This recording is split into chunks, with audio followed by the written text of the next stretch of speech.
Pues continuamos entre viajes y fogones y estamos en los momentos culturales del programa de la mano de Editorial Actas, y hoy con nosotros tenemos a Xavier Moreno Juliá. Nació en Barcelona en 1960, es profesor de Historia Contemporánea en la Universidad Rovira i Virgili de Tarragona, Premio Nacional de Investigación y Extraordinario de Doctorado. Ha disertado en Inglaterra, Hungría y Polonia, publicado también en Alemania y pronto, si no me equivoco, lo hará en Estados Unidos. Su trilogía la conforman La División Azul, Sangre Española en Rusia, Hitler y Franco, Diplomacia en tiempos de guerra, 1939-1945, y esta Legión Azul, que parece ser pone punto y final a 20 años de trabajo. Don Xavier, ¿cómo estamos? Muy bien, encantado. Bueno, es un placer tenerle hoy aquí con nosotros y con este magnífico libro que he comentado antes de que usted entrara en antena, que en el estudio teníamos navajazos por quedarnos con él, porque lo ha traído Luis Valiente y todos se lo querían llevar. Me alegro. También he de decir que había gente que ya lo tenía, ¿eh? Vale, me alegro más todavía. Don Xavier, ¿cómo nace la Legión Azul? Porque yo creo que usted en su libro lo dice, que la Legión Azul fue hija, o corríjame si me equivoco, de la División Azul, que fue esa unidad falangista que Serrano Suñer creó y que Franco dejó marchar al frente ruso, y que a la postre iba a ser el epicentro de la Segunda Guerra Mundial en Europa. ¿Cómo nace la Legión Azul? Pues exactamente, como ha dicho usted, nació de la División Azul, que fue la unidad de falangistas y militares que luchó en Rusia a partir del octubre del 41 con el ejército alemán y contra el ejército rojo. Cuando la división fue retirada del frente, y eso le hablo de octubre del 43, por orden de Madrid quedó en Rusia un pequeño contingente. Eso fue la Legión Azul, como un remanente, para evitar posibles reacciones alemanas y a la par que España diese la imagen de que abandonaba a Alemania a su suerte. Porque aquellos que dijeron que eso ya muy al final, cuando se retira la División Azul, la Legión Azul se ofrece a la gente que se quede, o incluso una vez que retiramos la Legión Azul, sigue habiendo voluntarios que desean quedarse. Bueno, a ver, hasta ahora se creía que fueron los más ideologizados de entre los divisionarios los que se quisieron quedar, pero demuestro en el libro de que no fue así. Mayoritariamente fueron los últimos llegados a Rusia quienes configuraron la Legión Azul.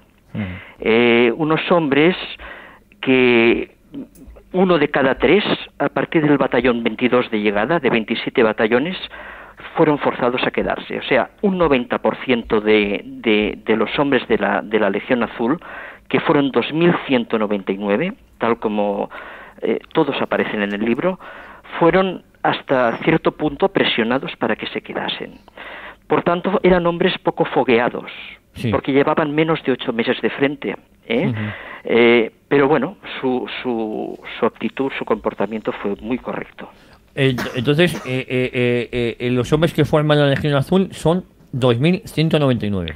Sí, 2.199, porque hasta ahora había un documento que decía que era 2.269, pero resulta que hubo 75 hombres que el mando, el coronel Antonio García Navarro, los repatrió, porque no los consideraba personas de suficiente confianza. Entonces, pues quedan estos 2.199. Don Xavier, buenas tardes. Luis Miguel Sánchez. Muy buenas tardes. ¿Qué tal? Bueno, bien. Hablamos de 2.199 soldados que quedan allí. Sí. En principio parece una cantidad pequeña, pero esa cantidad pequeña debió tener una trayectoria bélica interesante, ¿no?, dentro de lo que es la Legión Azul. Pues realmente sí, porque primeramente su configuración y entrada en combate fue retrasada por el propio Ministerio Español del Ejército, porque no tenía todavía una visión suficientemente clara de lo que debería ser esa Legión Azul.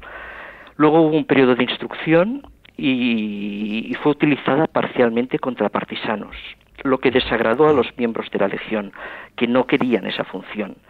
En el combate quedó en una zona que se llamaba Kostovo, que era un lugar intermedio entre los dos frentes los que en su día había luchado la División Azul. Era un frente, pues claro, en vilo, porque de un momento a otro se esperaba que se iniciase la ofensiva de invierno del Ejército Rojo. Y efectivamente se inició el 14 de enero del 44. Y entonces, claro, allí hubo una lucha, se intentó mantener las posiciones, pero finalmente no quedó más remedio que emprender una retirada durísima, muy dura. Lo explico en el libro, primero 50 kilómetros a pie, luego 140 kilómetros más a pie y en parte en camiones, y claro, aquello fue realmente muy desagradable. Muy buenas tardes, Xavier. Pachi Junquera. Una cosita, ya que hablamos de la acción bélica, ¿fue la Legión Azul relevante en términos bélicos? A ver, relevante no, porque eran muy pocos hombres, en un frente de una magnitud enorme. Piense usted que 2.199 hombres ante millones de combatientes, pues realmente era muy poco. Yo en el libro la defino, de hecho, como un muy pequeño microcosmos español en el frente ruso. Pero tengo que decir que la lucha a la que se vio abocada fue brutal. Piense que hablamos de diciembre del 43 y enero del 44 en Rusia, cuando Alemania había perdido ya toda posibilidad de victoria y solo quedaba abocada a la defensa de sus conquistas cada vez más menguadas. Por tanto, esta lucha atroz, que se salvó además, la Legión Azul se salvó de la quema por muy poco. En esto sí que yo creo que es significativa la lucha de la Legión Azul. Uh-huh. ¿Cómo queda estructurado el libro de la Legión Azul? Porque yo creo que es verdad que este libro sí desmitifica algo, ¿no? Desmitifica algo, pero tampoco yo no pretendo desmitificar. O sea, yo solo pretendo narrar la realidad de lo que pasó sobre cientos de documentos. Uh-huh. Entonces, hay 500 páginas de texto en 8 capítulos. Luego hay 200 páginas de apéndice, uh-huh. Concretamente hay 6 apéndices, uno de cuadros sinópticos, uno con textos, otro que es el más importante, con los datos personales de los 2.199 legionarios, nombres y apellidos, uh-huh. Estado civil, lugar de nacimiento, etcétera. O sea, hay hasta 10 datos de cada uno de estos hombres. Luego hay tablas, gráficos y mapas, relaciones nominales, y luego incluso hay más mapas, algunos de ellos hechos inclusive a mano alzada, pero que luego mi editor Luis Valiente pues los ha traducido, los ha transformado en pequeñas obras de arte. Hay además 80 páginas de notas y unos índices onomásticos, archivos y fuentes y bibliografía. O sea que realmente es un libro construido fundamentalmente con datos de archivo. Esto yo creo que es fundamental porque a mí me apasiona conjuntar retazos de información obtenidos de archivo. No, lo que está claro es que es un libro muy completo para cualquiera que quiera datos exhaustivos de estos 2.199 hombres. Tenemos el dato de los que regresaron de la Legión Azul, hablo siempre. Yo en el libro lo que hago es coger los 2.199 y de cada uno de ellos especificar todos los datos que se tienen. Que se tienen. Claro. Pero lo que pasa es que como hubo pocas bajas, porque la unidad, es muy difícil llegar a decir cuántas bajas hubo, pero no hubo más de muertos, me refiero exactamente. Sí. No debió de haber más de 40, 50 muertos. Uh-huh. Eso quiere decir que en el fondo con estos datos ya se sabe, ya se tiene una visión de lo que fue la unidad uh-huh. y de los hombres que la constituían. Claro, de hecho, los que llegaron aquí, pues prácticamente fueron todos. Uh-huh. Por último, don Xavier, sí que si quisiéramos saber cómo llegó usted a la configuración de este libro sobre la Legión Azul. Bueno, como ustedes han dicho al principio, esto es el final de una trilogía que empezó hace ya 10 años con la División Azul y continuó con Hitler y Franco. Uh-huh. Es punto y final de muchos años de trabajo. De alguna manera esto empieza en el año 93 con mi tesis doctoral que presenté en la Universidad de Barcelona y realmente esto me ha dado muchas satisfacciones, precisamente pues estar por ejemplo hoy aquí con todos ustedes, ¿no?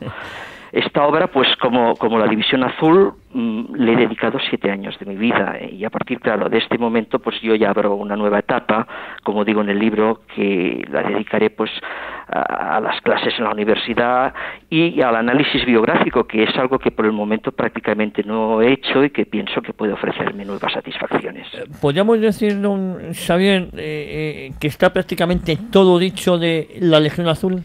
Yo nunca me atrevería a decir esto, porque piense usted que los historiadores tenemos muy claro que lo que más nos satisface, o más debiera satisfacernos, es que otros historiadores pudieran decir más de lo que nosotros hemos dicho. Pero realmente, con esta intensidad tantas páginas, un trabajo tan exhaustivo, es difícil, como conjunto, volver a hacer algo similar. Bueno, ya nos ha dicho que con esto cierra un capítulo importante de su estudio, de su vida, ¿no? De su vida profesional. Sí, señor. Y ahora, ¿en qué piensa trabajar? ¿Temas bibliográficos, nos ha dicho? ¿Biográficos? Biográficos, sí. Me interesa centrarme en alguna personalidad y profundizar alguna personalidad histórica, fundamentalmente de los periodos estos que yo trabajo, de la época entre Guerra Civil y Segunda Guerra Mundial, y tratar de hacer una biografía, que es algo que no he hecho nunca y la verdad es que me atrae. ¿Ya tiene pensado algún personaje o eso todavía le está dando vueltas? Permítame que le diga que estoy dando vueltas, pero me estoy acercando cada día un poquito más. Bueno, pues cuando usted desee hacerlo público, nosotros nos ponemos en contacto con usted y nos lo comunica. Pues muchísimas gracias. Pues don Xavier Moreno Juliá, muchísimas gracias a usted y de nuevo felicidades por esta magnífica obra que también ha hecho o está editando Editorial Actas. Gracias a todos ustedes y al público. Muchísimas gracias. Un abrazo muy